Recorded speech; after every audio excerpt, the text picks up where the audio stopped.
Hello everyone, मेरा नाम चिराग छिल्लर है and I am back with another video. ये वीडियो मॉक्स के लिए होने वाली है, स्पेशली प्री के मॉक्स के लिए। ये कुछ स्टैंडर्ड क्वेश्चंस हैं जो कि मेरे को लगता है हर एक एस्पिरेंट के माइंड में कभी ना कभी किसी ना किसी प्रेपरेशन के फेज में आते हैं, और स्पेशली जो फ्रेशर्स होते हैं उनको ये जरूर फेस करने पड़ते हैं, क्योंकि जब भी वो कोई स्ट्रैटेजी वीडियो देखते हैं या किसी भी टॉपर का रिव्यू देखते हैं, टॉपर के मॉक को अटेम्प्ट करने की स्ट्रैटेजी देखते हैं, तो ये क्वेश्चंस का रेफरेंस कहीं ना कहीं आता है। तो इन क्वेश्चंस के आंसर्स देने से पहले मेरे कुछ सजेशंस हैं जो कि मैं आपको देना चाहता हूँ प्री के मॉक्स को अटेम्प्ट करने के लिए। और मेरे अकॉर्डिंग इन आंसर से ज्यादा इंपॉर्टेंट वो सजेशंस होने वाले हैं, जिसमें से पहला सजेशन है कि आपका अटेम्प्ट माइंडसेट क्या है। रियल एग्जाम और मॉक के अंदर जो स्ट्रेस होता है, जो एंग्जाइटी होती है, वो बहुत ज्यादा डिफरेंट नहीं होता है। ऑलमोस्ट सेम फीलिंग आपको फील होती है रियल एग्जाम में भी जो कि आपको मॉक में हो रही होती है। तो मेजर बच्चों के साथ इशू यही होता है, वो मॉक्स को एज अ प्रैक्टिस क्विज देखते हैं instead of treating it as a real exam. तो जब आप हर एक मॉक में इस माइंडसेट के साथ बैठेंगे कि ये मेरा लास्ट मॉक है एग्जाम से पहले और मैं इस मॉक को उसी तरीके से अटेम्प्ट करूंगा, तो आप एक तो अपना 100% दे पाएंगे, और दूसरा आपको कोई भी इशू नहीं होगा रियल एग्जाम में अटेम्प्ट करने में, और आपको ये आ जाएगा कि आप स्ट्रेस के अंदर क्वेश्चंस को आंसर कैसे कर सकते हैं। एंड दूसरा सजेशन है लैपटॉप। जिनके लिए भी पॉसिबल है वो अपने हर एक मॉक को लैपटॉप में दें। मैंने जितने भी मॉक्स दिए थे, मेरे को नहीं लगता मैंने कोई भी मॉक लैपटॉप के अलावा किसी और डिवाइस में दिया होगा, बिकॉज एट द एंड आपको डेस्कटॉप पे ही पेपर देना है। तो जब आपको डेस्कटॉप पे ही पेपर देना है तो आपको प्रैक्टिस भी उसी तरीके से करनी चाहिए, ताकि आपके लिए नेविगेट करना कि सेव एंड नेक्स्ट कहाँ क्लिक करना है, आपको मार्क फॉर रिव्यू कहाँ क्लिक करना है, वो आपके लिए एक एडेड सोर्स ऑफ स्ट्रेस ना बने रियल एग्जाम में। क्योंकि रियल एग्जाम में प्रेशर वैसे ही थोड़ा सा ज्यादा होता है, क्योंकि वो डिसाइड करेगा कि आपका फ्यूचर क्या होने वाला है। तो अगर आपको ये चीजें पहले से पता होंगी नेविगेशन, तो आपके लिए वो ईज करेगा आपके एग्जाम को। अब इन क्वेश्चंस के आंसर की तरफ चलते हैं। तो पहला क्वेश्चन है कि स्टार्ट कब करें। तो ये पर्सन टू पर्सन डिपेंड करता है कि आपको कब स्टार्ट करना चाहिए। मेरे लिए ये डिसीजन मेरे सिलेबस पे बेस्ड था, एंड स्पेशली मैथ्स के सिलेबस पे मेरा ये डिसीजन बेस्ड था। जब आपका मैथ्स का 70% सिलेबस ऑलमोस्ट हो रखा हो, तो आप 2 से 3 मॉक्स देने स्टार्ट कर सकते हैं वीक में, और आप वीकेंड्स में दे सकते हैं। क्योंकि जब आपका मैथ्स का खाली 70% ही सिलेबस है, आप और हफ्ते के 4 से 5 मॉक्स डेली दे रहे हैं, तो वो आपके लिए एक एक्यूरेट जजमेंट नहीं बन पाएगी, क्योंकि आपका काफी सिलेबस अभी रहता है, तो आप उन क्वेश्चंस को अटेम्प्ट ही नहीं कर पाएंगे। जब आपका मैथ्स का सिलेबस ऑलमोस्ट पूरा हो जाए, 90 to 95% आपका सिलेबस पूरा है, जब आपके कोई छोटे मोटे टॉपिक्स रह रहे हैं, तो आप 4 मॉक्स दे सकते हैं ऑल्टरनेट डेज पे, Monday, Wednesday, Friday and Sunday. और जब आपका मैथ्स का सिलेबस कंप्लीट हो जाए पूरा का पूरा और आपकी रिविजन्स चल रही हो, तो आप 5 मॉक्स दें। 5 मॉक्स एक आइडियल नंबर होता है मॉक्स को अटेम्प्ट करने के लिए, क्योंकि इसके अंदर आपको 5 दिन आप मॉक्स देते हैं और 2 दिन आपको सेपरेटली रिविजन के लिए मिल जाते हैं सारे सब्जेक्ट्स की। तो मेरे अकॉर्डिंग 5 मॉक्स देने चाहिए जब आपकी रिविजन चल रही है और आपका सब सब्जेक्ट्स का सिलेबस पूरा हो चुका है। अब दूसरा क्वेश्चन आता है कि आपको कितने मॉक्स की जरूरत है। ये भी पर्सन टू पर्सन ही डिपेंड करेगा कि आपको कितने मॉक्स लगते हैं ये सीखने में कि मॉक्स को अटेम्प्ट करना कैसे है। तो मेरे अकॉर्डिंग प्री के लिए एक आइडियल नंबर मॉक्स को अटेम्प्ट करने का 50 to 75 मॉक्स आपको देने चाहिए, ताकि आप टाइम मैनेजमेंट को मास्टर कर सके। क्योंकि जो प्री है, टीयर 1 है सीजीएल का, वो आपको आपके जो कॉन्सेप्ट है उसकी डेप्थनेस को चेक नहीं करता। प्री चेक करता है कि आप 4 सब्जेक्ट्स है, इक्वल वेटेज के सब्जेक्ट्स है, आप उनको अटेम्प्ट करने में किस तरीके से प्रायोरिटाइज करते हो कि आपका स्कोर मैक्सिमाइज हो सके। तो जब आपको ये चीज करना प्री में आ जाएगा, तो वो आपके मेंस के सेक्शन 1 के लिए बहुत ही ज्यादा हेल्पफुल होने वाला है। तो आप इस चीज को यहीं पे मास्टर कर लें। मेरे अकॉर्डिंग मैंने शायद 80 to 90 मॉक्स दिए थे प्री के, बिकॉज मेरे को 2 मंथ्स एक्स्ट्रा मिल गए थे, हमारा सीजीएल लेट हो गया था। तो आपको इतने मॉक्स देने चाहिए।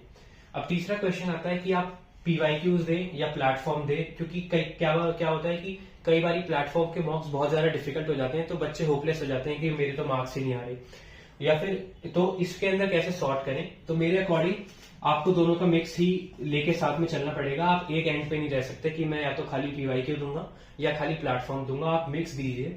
और एक सजेशन है जो कि मेरे लिए, जो मैं मैंडेटरी बोलूंगा कि आपको करना ही करना चाहिए, वो है कि आप लाइव मॉक्स दें। वीकेंड्स पे बहुत से प्लेटफॉर्म लाइव मॉक्स कराते हैं, आप 2 से 3 प्लेटफॉर्म सिलेक्ट कर लें, मैक्सिमम 3, कि जिनके आप लाइव मॉक्स वीकेंड पे अटेम्प्ट करेंगे। और उसके अलावा पीवाईक्यू के लिए मैंने क्या करा था, ये मैंने अपने प्रिपरेशन स्टार्ट करने के ऑलमोस्ट 3-4 महीने में स्ट्रैटेजी बना ली थी कि जो भी CGL 2024 की 36 शिफ्ट्स होंगी उनको मैं सेक्शनल फॉर्म में अटेम्प्ट नहीं करूंगा।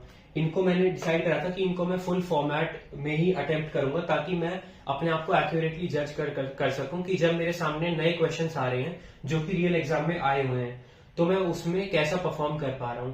और ये डिसीजन मेरी प्रिपरेशन में बहुत ही ज्यादा फ्रूटफुल साबित हुआ था, क्योंकि जब आपका रियल एग्जाम में स्कोर 165 प्लस 175 प्लस पहुंच जाता है तो जब ये चीज कॉन्फिडेंस जो चीज देती है ना, वो और कोई चीज आपको नहीं दे सकती। तो इसके लिए मैंने क्या करा था, मैंने कोई भी CGL 2024 का सेक्शनल अटेम्प्ट नहीं करा था।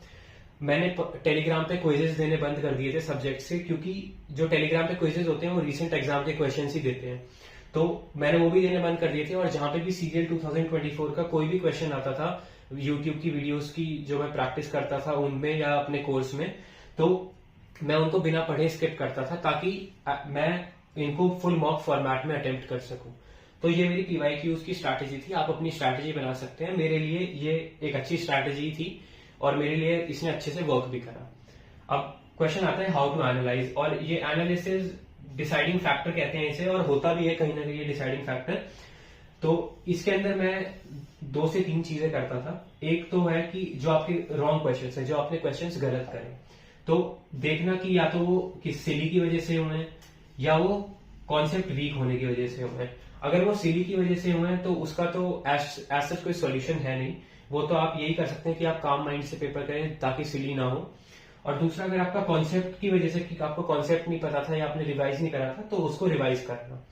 दूसरा आता है अनअटेम्प्टेड क्वेश्चंस, कि आप अटेम्प्ट नहीं कर पाए कुछ क्वेश्चंस को। ये भी 2 रीजन से होता है, या तो आप टाइम मैनेजमेंट नहीं कर पाए, दूसरा यही सेम रीजन कि आपका कॉन्सेप्ट वीक है। तो कॉन्सेप्ट में तो रिवीजन, और अगर आपको कॉन्सेप्ट बिल्कुल ही नहीं आता तो आपको कॉन्सेप्ट स्क्रैच से पढ़ना पड़ेगा, वो तभी सॉल्व हो सकती है ये प्रॉब्लम अनअटेम्प्ट की। और टाइम मैनेजमेंट भी आपको बार बार ही मॉक्स देके, मॉडरेट टू हार्ड मॉक्स देके ही आएगा कि आपको डिफिकल्ट मॉक्स में भी कैसे अपने टाइम को मैनेज करके जो क्वेश्चन अटेम्प्ट हो सकते हैं वो आप करें। इतना आसान नहीं होता। इवन एंड तक, मेंस तक भी मेरे को ये करने में इशू आया था, और वो सबको ही आता है। इवन जो ऑल इंडिया रैंक 1 होगा उसे भी ये इशू आता ही होगा एंड तक भी। तो आप इस चीज की टेंशन मत लें कि मेरा टाइम मैनेजमेंट मैं सीख नहीं पा रहा हूँ, इतना टाइम हो गया। वो सबके साथ होता है, एंड कोई डिफरेंट मतलब कुछ अलग आपके साथ अलग नहीं हो रहा है, सबके साथ ही होता है वो। तीसरा होता है, ये जो मैं तीसरा पॉइंट बता रहा हूँ ये थोड़ा इंपॉर्टेंट रहने वाला है।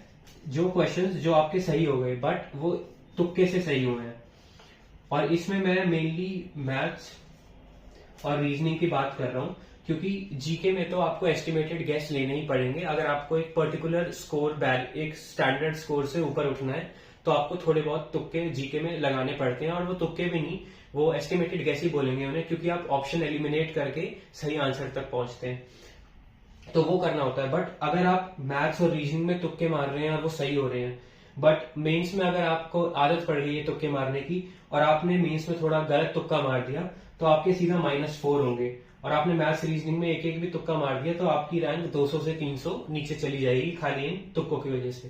तो जो क्वेश्चन आपके सही हो गए बट वो तुक्के से हुए, उनको हमेशा ध्यान दें, उनको अलग से लिखें और उनके कॉन्सेप्ट को जरूर से जरूर रिवाइज करें। जो ये पार्ट है एनालिसिस का, वो मेरे अकॉर्डिंग इन दोनों से ज्यादा इंपॉर्टेंट था। ये मैं हमेशा करता था और हमेशा ध्यान में भी रखता था ये मैं। अब इन आगे वाले क्वेश्चंस के आंसर करते हैं, उसके लिए 1 सेकंड दीजिए मेरे को बस।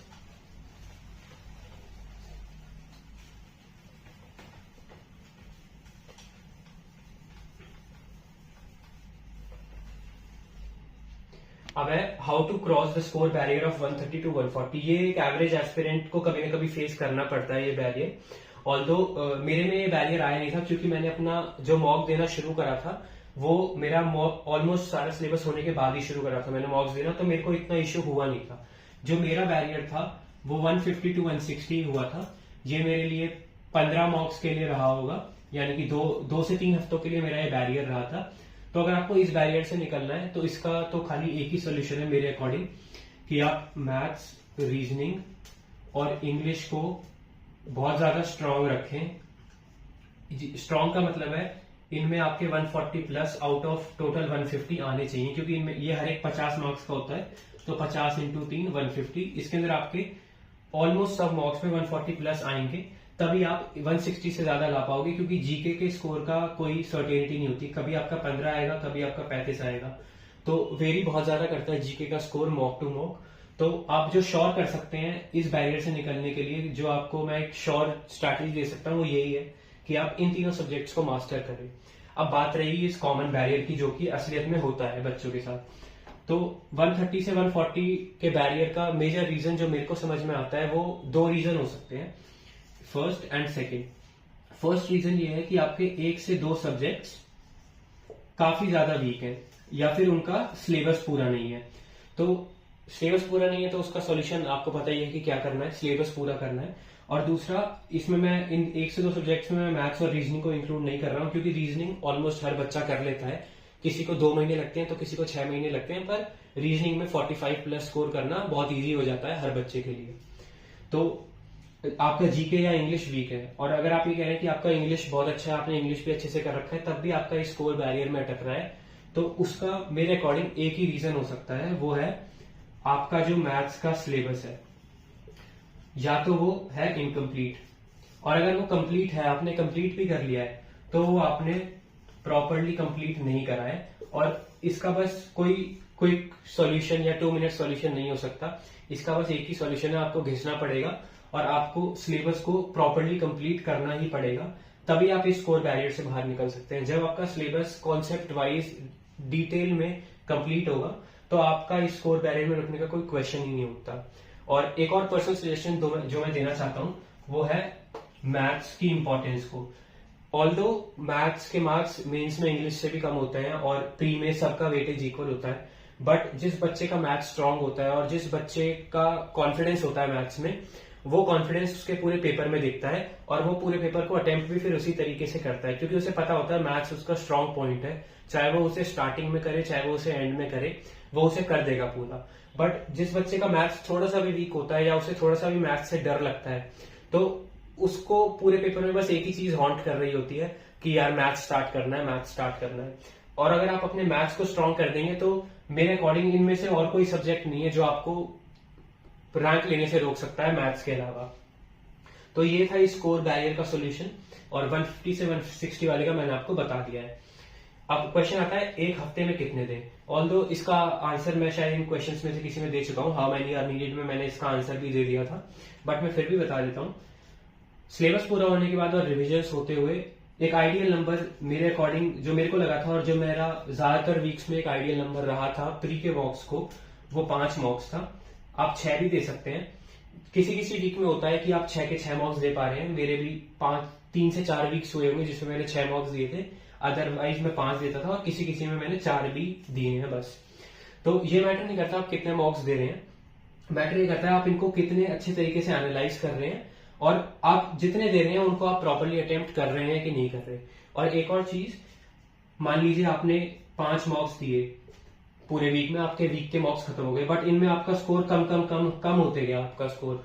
तो बच्चे क्या करते हैं, अपने स्कोर को बढ़ाने के लिए और को दिखाने के लिए, या अपनी सेल्फ ईगो को बूस्ट करने के लिए वो ये बोलते हैं कि मैं 6th मॉक दूंगा और इसमें तो मैं स्कोर ला के ही दिखाऊंगा चाहे कुछ भी हो जाए।